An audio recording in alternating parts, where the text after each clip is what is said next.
आज यूट्यूब से मैं जो भाषण दिए मैंने उसका मुझे इनकम शुरू हो गया, जो मैंने कोविड के कार्य के लिए दे दिया। करीब 4 लाख रुपए महीना मुझे मिलना शुरू हो गया। सहयोगी मनसुख भाई और सभी उपस्थित भाई और बहनों, आपने आज का इस कार्यक्रम आयोजित करके हमें एक पॉजिटिविटी और हिम्मत भी देने का काम किया है। कोरोना का संकट जो है वो पूरे विश्व पर है और हमारे देश पर भी आया है। संकट कोई भी होता है तो संकट का एक बात यही है कि संकट का सामना करना पड़ता है और संकट पर जीत हासिल करनी होती है।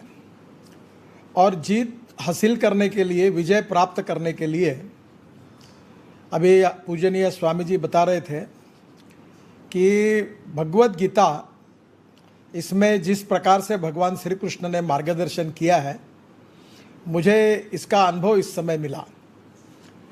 मेरे जीवन में कोविड के कारण 2-3 चेंजेस हो गए, जिसका मैं स्वामी जी को बहुत बहुत धन्यवाद दूंगा कि मैं रोज़ सुबह 25 मिनट पैदल चलता हूं और शाम को 25 मिनट पैदल चलता हूं। और संगीत और गायन सुनने के कारण मैं साथ में मोबाइल फ़ोन पर यूट्यूब पर कर अनेक अनेक बातें सुनता हूं और ऐसे ही करते करते मैं भगवत गीता भी सुनने लगा। तो पहली बार मुझे 10वीं अध्याय और उसका पूरा विवेचन शांति से सुनने का मौका इस समय मिला। तो एक मेरे लिए एक बहुत बड़ी उपलब्धि थी। दूसरी बात ये हुई कि मैं मीडिया के बारे में savvy नहीं था, तो मैं ज़्यादातर ये सोशल मीडिया पर एक्टिव नहीं था, जबकि प्रधानमंत्री जी हमें बहुत आग्रह करते थे, इसका महत्व बताते थे, पर हमें वो जम नहीं रहा था। इस समय मैंने ये वीडियो कॉन्फ्रेंस के द्वारा करीब 950 वीडियो कॉन्फ्रेंसेस की और करीब 1,20,00,000 ट्विटर पर मेरे सहयोगी बने। और आज यूट्यूब से मैं जो भाषण दिए मैंने उसका मुझे इनकम शुरू हो गया, जो मैंने कोविड के कार्य के लिए दे दिया। करीब 4 लाख रुपए महीना मुझे मिलना शुरू हो गया। तो ये एक बात ध्यान में आई और इसके ऊपर एक किताब जो लिखी, वो प्रकाशित होने के पहले ही 10,000 किताबें उसकी अंग्रेजी में है, वो पूरी ख़त्म हो गई। तो एक नया अनुभव आया। तो सबसे पहली बात तो ये है कि इस संकट का हमको मुकाबला करना है। एक छोटी सी बात है जो मेरे जीवन में मुझे याद है। मैं विद्यार्थी था, विद्यार्थी परिषद से भाजपा में आया था। 1980 का टाइम था। अटल जी भी चुनाव हार गए, पूरी परिस्थिति हमारी पार्टी की बहुत ख़राब थी। तब सभी लोग निराश थे और जनता पार्टी के बाद इतना बड़ा पराभव हो गया था, तो अब सब लोग कहते थे कि इस पार्टी को ना कोई फ्यूचर है, ना अटल जी अडवाणी को कोई फ्यूचर है, ये पार्टी ख़त्म हो गई, इसका कोई रिलीवेंस नहीं है। ऐसा पत्रकारों ने लिखना भी शुरू कर दिया था। तो उस समय मैं भी थोड़ा सा निराशा तो मन में आती थी कि तो लोग कहते थे तुम अच्छे हो पर ये पार्टी अच्छी नहीं है, इसमें तुम्हारा भविष्य अच्छा नहीं। तो मैंने कहा जो भी है, पार्टी हमारी है, विचार हमारे हैं, हम इसी के साथ जाएंगे। तो उस समय मेरे एक मित्र ने, जो IIT इंजीनियर है, अभी काफ़ी बड़े अमेरिका में है, उसने मुझे एक किताब दी थी और वो किताब रिचर्ड निक्सन, जो हमारे अमेरिका के प्रेसिडेंट हैं, उनकी जीवनी पर थी। और उस जीवनी को उस समय वाटरगेट के कारण वो बहुत लोगों के नफ़रत का एक प्रतीक बने थे और उनको वॉशिंगटन में एक एरिया में जगह देने के लिए भी लोगों ने इनकार कर दिया था। इस प्रकार की उनकी प्रतिमा बनी थी और उस परिस्थिति में उन्होंने वो किताब लिखी थी। उसमें एक सुंदर वाक्य था। वाक्य ये था कि the man is not finish when he is defeated but he is finish when he quits. आदमी कभी युद्ध में हारने के बाद समाप्त नहीं होता, जब युद्धभूमि छोड़कर भाग जाता है तब वो समाप्त होता है। और उस वाक्य ने जीवन में बहुत प्रेरणा दी। भगवान श्री कृष्ण ने अर्जुन को भी यही प्रेरणा दी कि न्याय की लड़ाई है, धर्म की लड़ाई है और ये लड़ाई कर्तव्य की भावना से आपको करना है। ये समाज हित में है, देश हित में है और भविष्य के इतिहास के हित में है।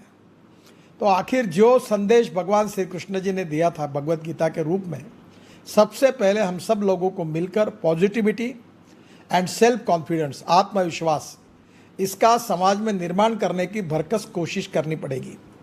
निगेटिविटी, निराशा, फ्रस्ट्रेशन, हताशता, इसके कारण बहुत बड़ा नुकसान हुआ है।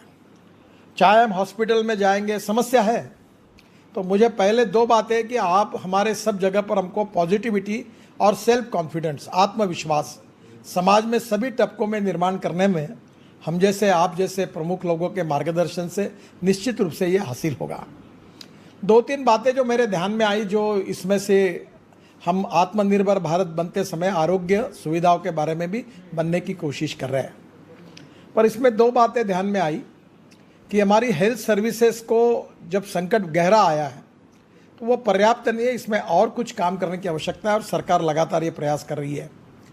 पहला जो था, हमारे जो हॉस्पिटल्स थे ये जो ऑक्सीजन सिलेंडर पर डिपेंड है, तो आप सब लोगों को ये प्रयास करना है कि 50 बेड के ऊपर जो हॉस्पिटल है वो क्रायोजेनिक टेक्नोलॉजी के साथ हवा से ऑक्सीजन अपने हॉस्पिटल में तैयार करें और उसी के ऊपर वो चले, ताकि ये ऑक्सीजन के कारण कभी दिक्कत ना आए। हमारे यहाँ ये दिक्कत आई थी जिसके कारण काफ़ी बड़ी समस्या आई थी, तो मुझे लगता है कि ये काम हम बड़े प्रमाण पर करें और इसके लिए बहुत अच्छा काम समाज में सभी सेवाभावी लोगों ने किया है। तो ये अगर हॉस्पिटल अगर सेल्फ सफिशिएंट हो जाएंगे तो भविष्य में तीसरी बार कोविड की लड़ाई आएगी, ऐसा कहते हैं, चौथी आएगी, अब मुझे पता नहीं, पर think for the best and prepare for the worst. इसके अनुसार आज हमको ये ऑक्सीजन के लिए करना पड़ेगा। हमने हमारे यहाँ करीब 30-35 करोड़ के CSR में से लोगों से मांगकर हॉस्पिटल को प्लांट दिलाए और काफ़ी प्लांट खड़े हो गए। कल ही मैंने यहाँ वर्धा जिले में देवड़ी में एक स्टील वालों ने बड़ा प्लांट डाला, उसका इनॉग्रेशन किया। तो ये ऑक्सीजन की परिपूर्णता, हर जिला ऑक्सीजन में स्वावलंबी बने और क्रायोजेनिक ऑक्सीजन की जो सिस्टम है जिसमें 2 प्रकार के ऑक्सीजन हम लेते हैं। एक स्टील फैक्ट्री में, जैसे हमारे यहाँ भिलाई है, राउरकेला है, बोकारो जो कहते हैं हम लोग, या अंगुल है, या अपने कर्नाटक में अपना बेल्लारी है, या रायगढ़ डोली करके वो प्लांट है। स्टील प्लांट में बाय प्रोडक्ट करके ऑक्सीजन निकलता है। अभी करीब 6,500-7,000 टन हमारे स्टील मिनिस्ट्री ने इस संकट के समय ये ऑक्सीजन देश को दिया है, इसके कारण हमारी जान बची है। तो ये ऑक्सीजन तो हमारा स्पेयर में है ही, और उसके ट्रांसपोर्ट की व्यवस्था पर्याप्त नहीं थी, और इसलिए उसके ट्रांसपोर्ट के बारे में मैं ट्रांसपोर्ट मंत्री होने के नाते अभी हमने चिंता की है कि ऑक्सीजन को, लिक्विड ऑक्सीजन को ट्रांसपोर्ट करने वाले ट्रक्स कैसे मिलेंगे, क्योंकि जब हमको पानी चाहिए तब कुआं खोदने में मज़ा नहीं होती। तो हमने जो हमारे डिपार्टमेंट की ओर से निर्णय किया कि जो LPG के ट्रक है वो 3 बार नाइट्रोजन से धोने के बाद वो लिक्विड ऑक्सीजन के लिए यूज़ होंगे, और अब क्रायोजेनिक टैंकर्स है, ये सब बड़े प्रमाण पर देश में हो, इसकी चिंता हमको करनी पड़ेगी। जब वाइस चांसलर साहब उपस्थित है तो मैं उनसे अनुरोध करूंगा कि हमारे यहाँ ये जो एयर टू ऑक्सीजन बनता है, इसके लिए जो विशेष रूप से टेक्नोलॉजी है, उसमें ऑक्सीजन प्रोडक्शन के लिए हमने जियोलाइट मॉलिकुलर सीव मेम्ब्रेन यूज़ करते हैं। और स्वदेशी विचार मंच को मैं प्रार्थना करूंगा कि हर चीज़ में भारत को स्वयं पूर्ण करना, आत्मनिर्भर करना, यही हमारा मकसद है। ये पूरी तरह से हमारा इंपोर्ट होता है ये प्लांट के लिए, और इसका भाव 300 रुपये 400 रुपये किलो था, तो यूरोपियन कंपनियों ने इसका भाव 700 रुपये किलो कर दिया।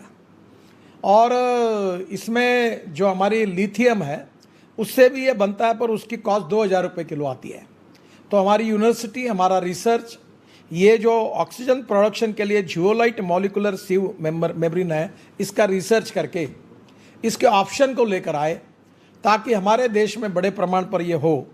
और इसलिए निश्चित रूप से अभी हमने रशिया से, DRDO हमारा मंत्री विभाग है जिसके रेड्डी करके सेक्रेटरी है, और हमने कोशिश की सरकार ने, और उसमें से 350 टन हमने रशिया से इंपोर्ट किया है।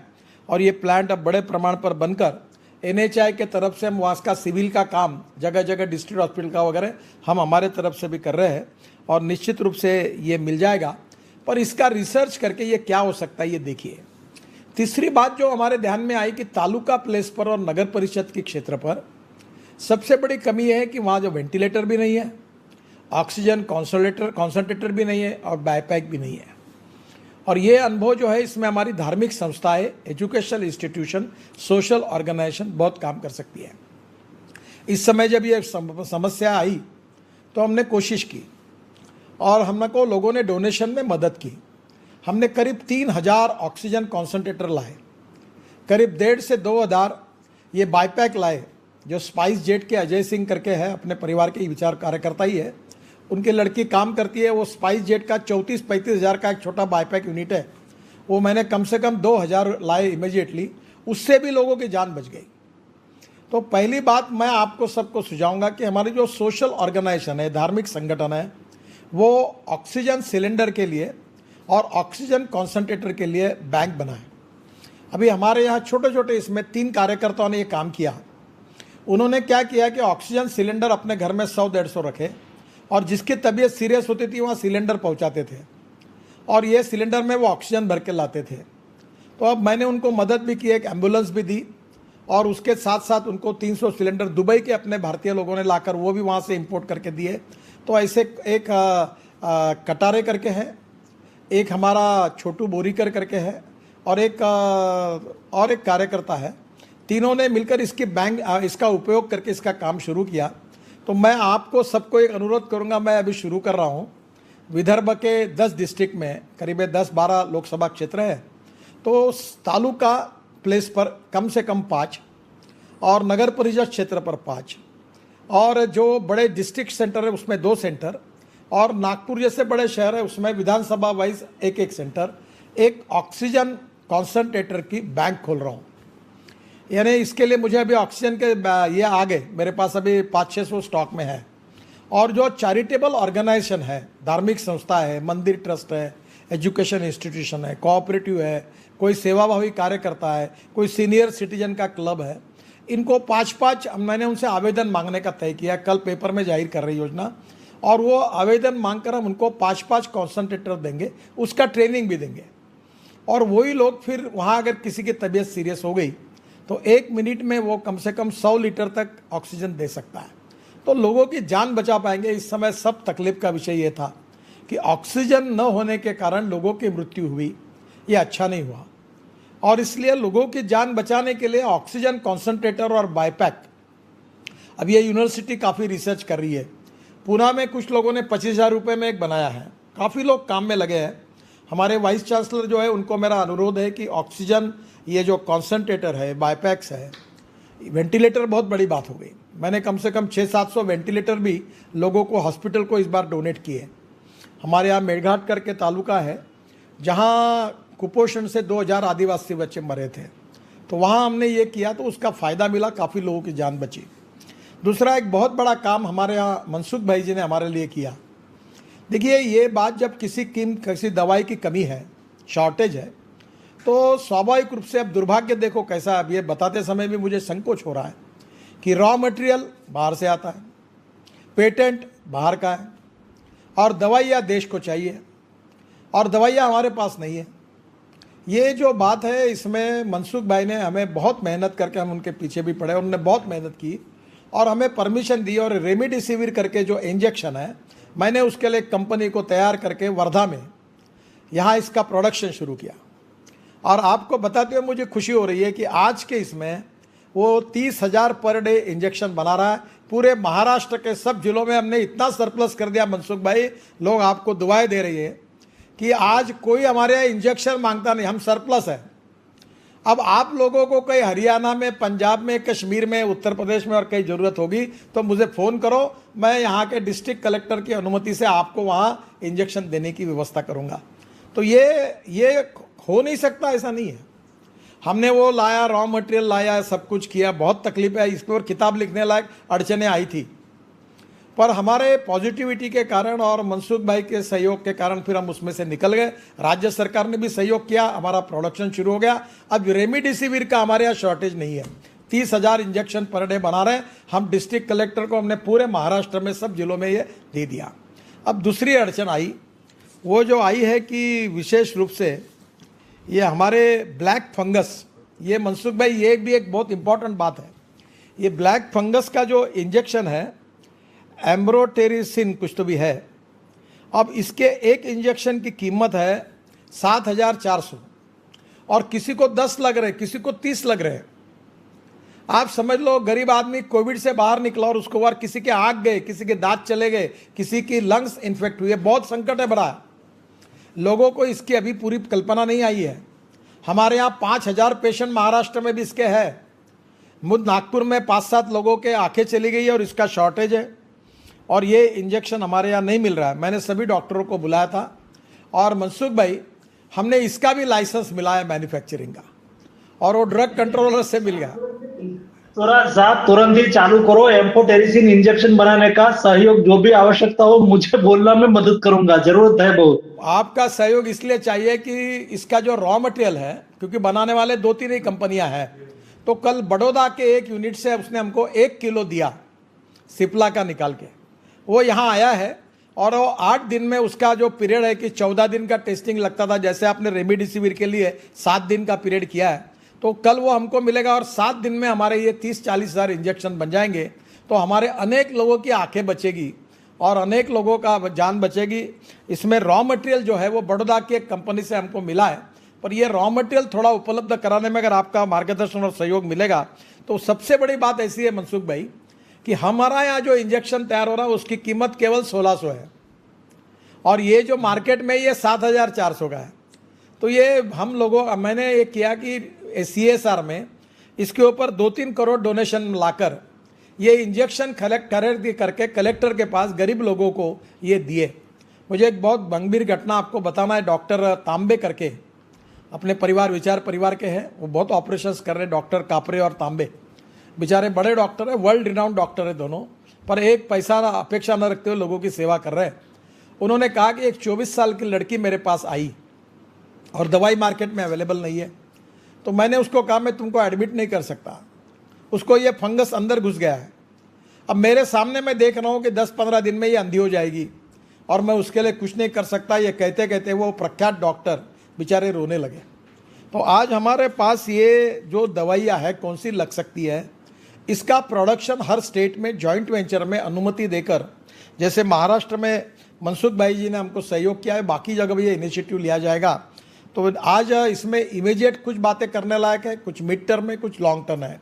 इमीडिएट तो यही है कि आज हमको तुरंत करना है। मैंने वर्ल्ड हेल्थ ऑर्गेनाइजेशन को ये कहा है कि, और मनसुख भाई और हम मिलकर भारत सरकार में मोदी जी को भी कहेंगे कि जो लाइफ सेविंग ड्रग्स है उसको 10% रॉयल्टी करके कोई जो भी आए वो शुरू कर सके पैंडेमिक में। इस प्रकार का कोई वर्ल्ड लेवल पर कानून होना चाहिए। इसको भी इस प्रकार का धंधा होगा तो लोग मरते रहेंगे, ये कब तक होगा। तो स्वाभाविक रूप से ये भी एक महत्वपूर्ण बात है। आखिर में 2 महत्वपूर्ण सुझाव मेरे अपने धार्मिक संगठन और यूनिवर्सिटी और सोशल ऑर्गेनाइजेशन का है कि एक बात ध्यान में कि एम्बुलेंस की बहुत कमी थी। अभी मैंने कम से कम यहाँ इस समय हमने भी एक 100 एम्बुलेंस देने का, ये जो गढ़चिरौली वगैरह डिस्ट्रिक्ट है जो ट्राइबल के हैं वहाँ बहुत हालत ख़राब है। अभी हमने 8 एम्बुलेंस जो NHI से मिली थी वो हमने उधर दे दी, फिर हमने अभी और 10 एम्बुलेंस खरीदी की, 10 दिन में दे रहे हैं। और हमने CSR में लोगों को आह्वान किया है कि तालुका प्लेस पर और नगर परिषद क्षेत्र पर, इंटीरियर क्षेत्र में हम लोग एम्बुलेंसेस की व्यवस्था करेंगे और ये एम्बुलेंस का प्रबंधन ये सामाजिक संगठन को, सेवाभावी संगठन को, धार्मिक संगठन को और कोऑपरेटिव बैंक को जैसे संगठन को देंगे और ये सेवा करेंगे। तो 2 बातों की जरूरी है इसमें। आदरणीय संत महात्मा सब हमारे साथ हैं, मैं उनसे अनुरोध करूंगा मेरी बातों को अन्यथा मत ले। हमारे यहाँ अंत्य संस्कार करने के समय लकड़ी खत्म हो गई, दिल्ली में भी प्रॉब्लम आया और एक आदमी जब जलता है तो एक पेड़ जलता है। अब इसलिए स्वाभाविक रूप से इसके विकल्प में 3-4 बातें आगे आई है कि हमारे हिंदू संस्कृति और धर्म के अनुसार अंत्य संस्कार करते समय हम चंदन की लकड़ी यूज़ करते हैं, पर इसमें से हमने ये जो बायोमास है इससे पैलेट बनाकर इससे हमने अंत्य संस्कार करने की योजना चालू की, वो भी अच्छी हुई है। फिर हमारे विश्व हिंदू परिषद के हड़तालकर जी है, उन्होंने ये गोबर से गोरिया बनाकर उसके लिए भी अंत्य संस्कार की एक स्पेशल ये बनाई है, डिज़ाइन करके फैब्रिकेट करके उससे भी किया है। पर अब गोबर से हम पेंट बना रहे हैं, 5 रुपये किलो गोबर लेकर हम अच्छा पेंट डिस्टेम्पर, और 5 रुपये किलो गोबर का भाव गरीब लोगों को मिलेगा और गाय बचेगी, तो वो अभियान अब चला रहे। तो अब इसमें 3 पर्याय है। हम डीजल पर ओवन चला सकते हैं, अंत्य संस्कार कर सकते हैं, हम इलेक्ट्रिक पर कर सकते हैं, हम इथेनॉल पर कर सकते हैं जो किसान तैयार कर सकते हैं, और चौथी बात जो है ये जो पैलेट है बायोमास के, इसका ऊपर भी हम अंत्य संस्कार करके लकड़ी का एकदम खर्चा कम कर सकते हैं। तो मेरा हमारे यूनिवर्सिटी के वाइस चांसलर इनको देखिए, बहुत सिंपल टेक्नोलॉजी अवेलेबल है और मैं हमारे यहाँ भी यूडी मिनिस्ट्री को और प्रधानमंत्री जी को कहने वाला हूँ कि पूरे देश में अंत्य संस्कार करने के लिए सब जगह अच्छी व्यवस्था हो, ऐसा एक कार्यक्रम हम करें, और ताकि इसमें किस प्रकार की व्यवस्था हो। देखो, एक व्यक्ति जब लकड़ी से जलाया जाता है तो उसका खर्चा 3,000 रुपये तक जाता है। एक व्यक्ति को जब डीजल से जलाया जाता है तो वो 1,600 आता है। एक व्यक्ति को एलपीजी से जलाया जाता है तो 1,200 आता है। एक व्यक्ति को जब हम लोग इलेक्ट्रिक से उसका ज्वलन करते हैं तो 750-800 रुपये आता है। और एक व्यक्ति को अगर हम ये बायोमास के जो पैलेट बनते हैं उससे जलाते हैं तो उसकी कॉस्ट भी करीब 1,000 रुपये तक आती है। तो इसका सब रिसर्च यूनिवर्सिटी वाले कर सकते हैं, टेक्नोलॉजी अवेलेबल है। पर हमको हर चीज़ में स्वयं पूर्ण, आत्मनिर्भर और import substitute, cost effective, pollution free और भारतीय स्वदेशी विचार के आधार पर करना चाहिए। अब ये कौन सा अंत्य संस्कार उचित करना है, इसमें काफ़ी विवाद के विषय में उसमें जाना नहीं चाहता, पर ये जो समस्या सामने आई ये भी एक महत्वपूर्ण आई है। और एक महत्वपूर्ण बात है कि हमारे यहाँ हमारा योग विज्ञान और प्राणायाम बहुत ही वर्ल्ड में हम यूनिक है। और मैं कोई दुनिया की बात नहीं करता, मैं खुद, मेरी स्वास्थ्य पिछले 2-3 साल में अच्छा नहीं था। मैं रोज़ प्राणायाम करता हूँ 1 घंटा, और ये प्राणायाम मुझे एक डॉक्टर ने सिखाया, और फिर मुझे फ़ायदा होने के बाद मेरी एनर्जी बढ़ी, पॉजिटिविटी बढ़ी, और मेरा वीडियो यूट्यूब पर है। करीब 1.25 करोड़ 1.5 करोड़ लोग दुनिया में इसको पालन कर रहे हैं। मुझे बहुत SMS आते हैं।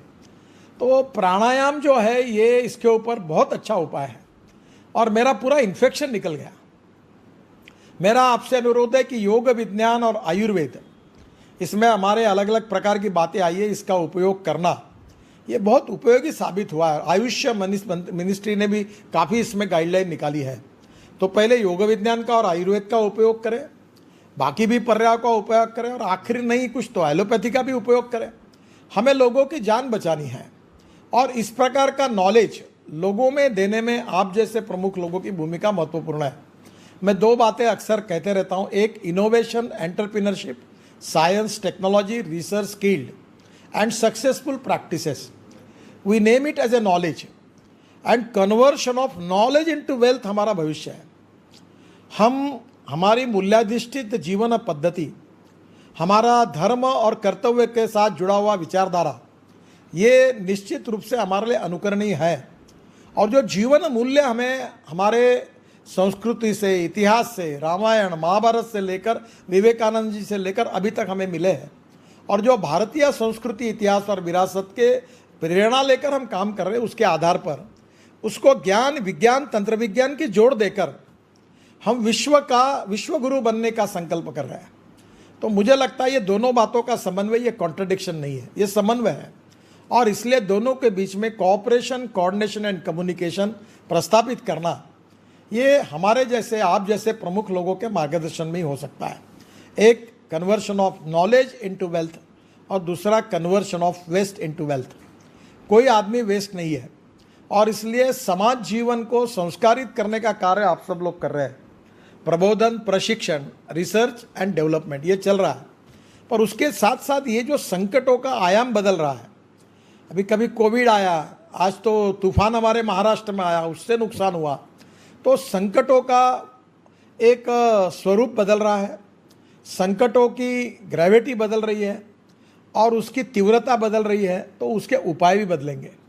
और समयानुकूल और युगानुकूल संकटों पर मात करने का मार्ग समाज को दिखाना, यही नेतृत्व का काम है, जो धार्मिक क्षेत्र में हमारे मार्गदर्शक है, सामाजिक क्षेत्र में मार्गदर्शक है, शैक्षणिक क्षेत्र में मार्गदर्शक है।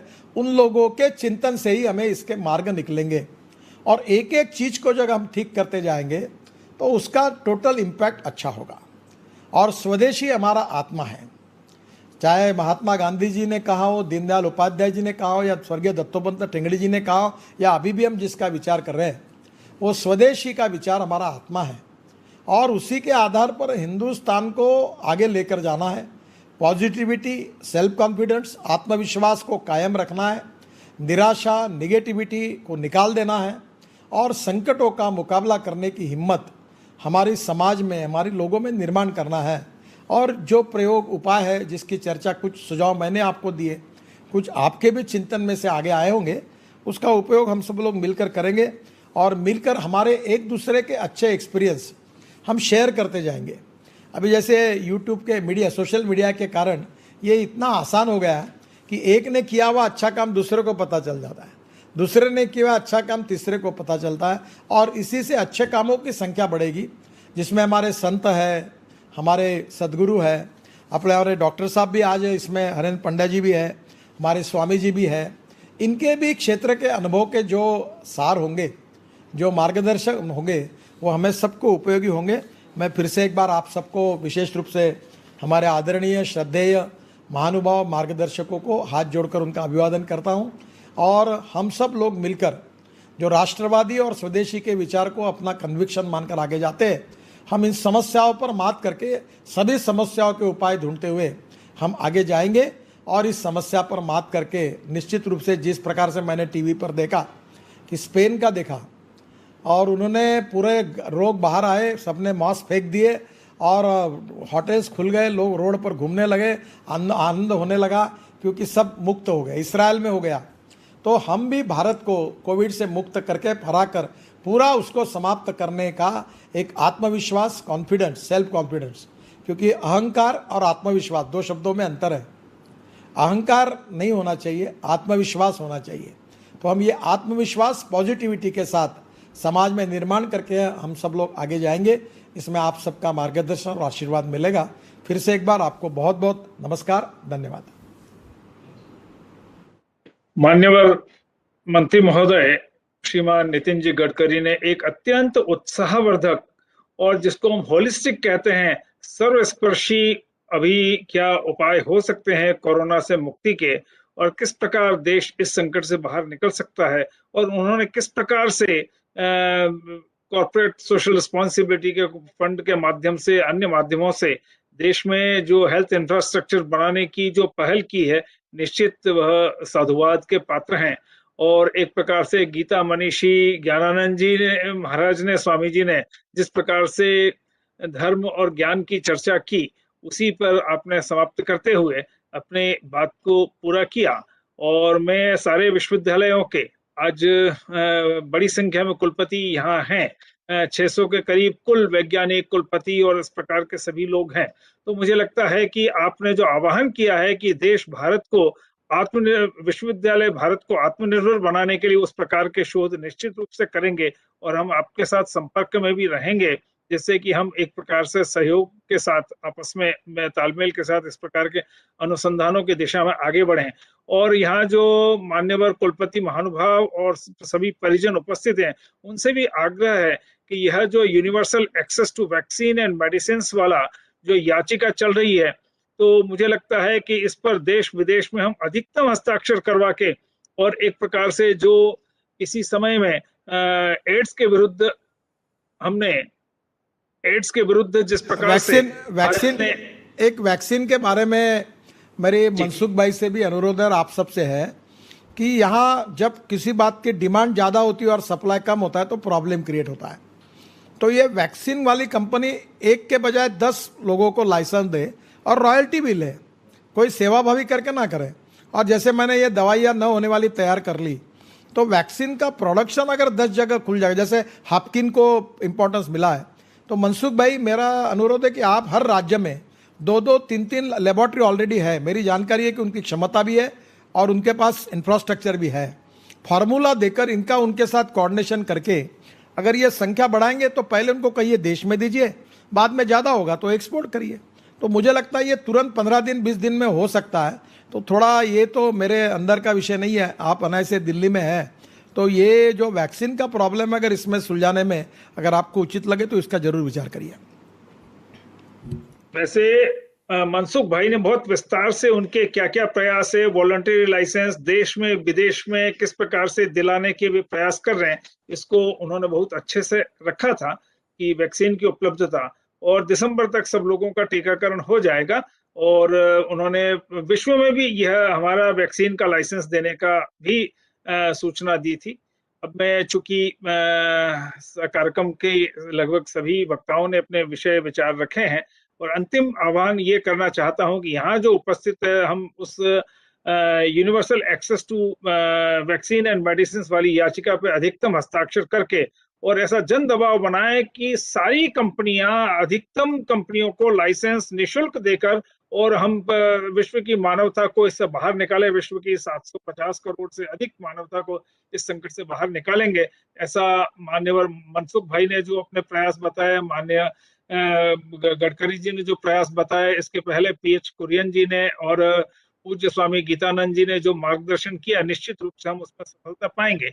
और अब स्वदेशी जागरण मंच के राष्ट्रीय संयोजक रामामृतम सुंदरम जी यहाँ उपस्थित हैं। मैं उनसे आग्रह करता हूं कि सभी के प्रति अपना आभार व्यक्त करें। थैंक्स गिवन बाय सुंदरम जी। सुंदरम जी का केंद्र मदुरई है और वो तमिलनाडु से आते हैं। सभी को धन्यवाद।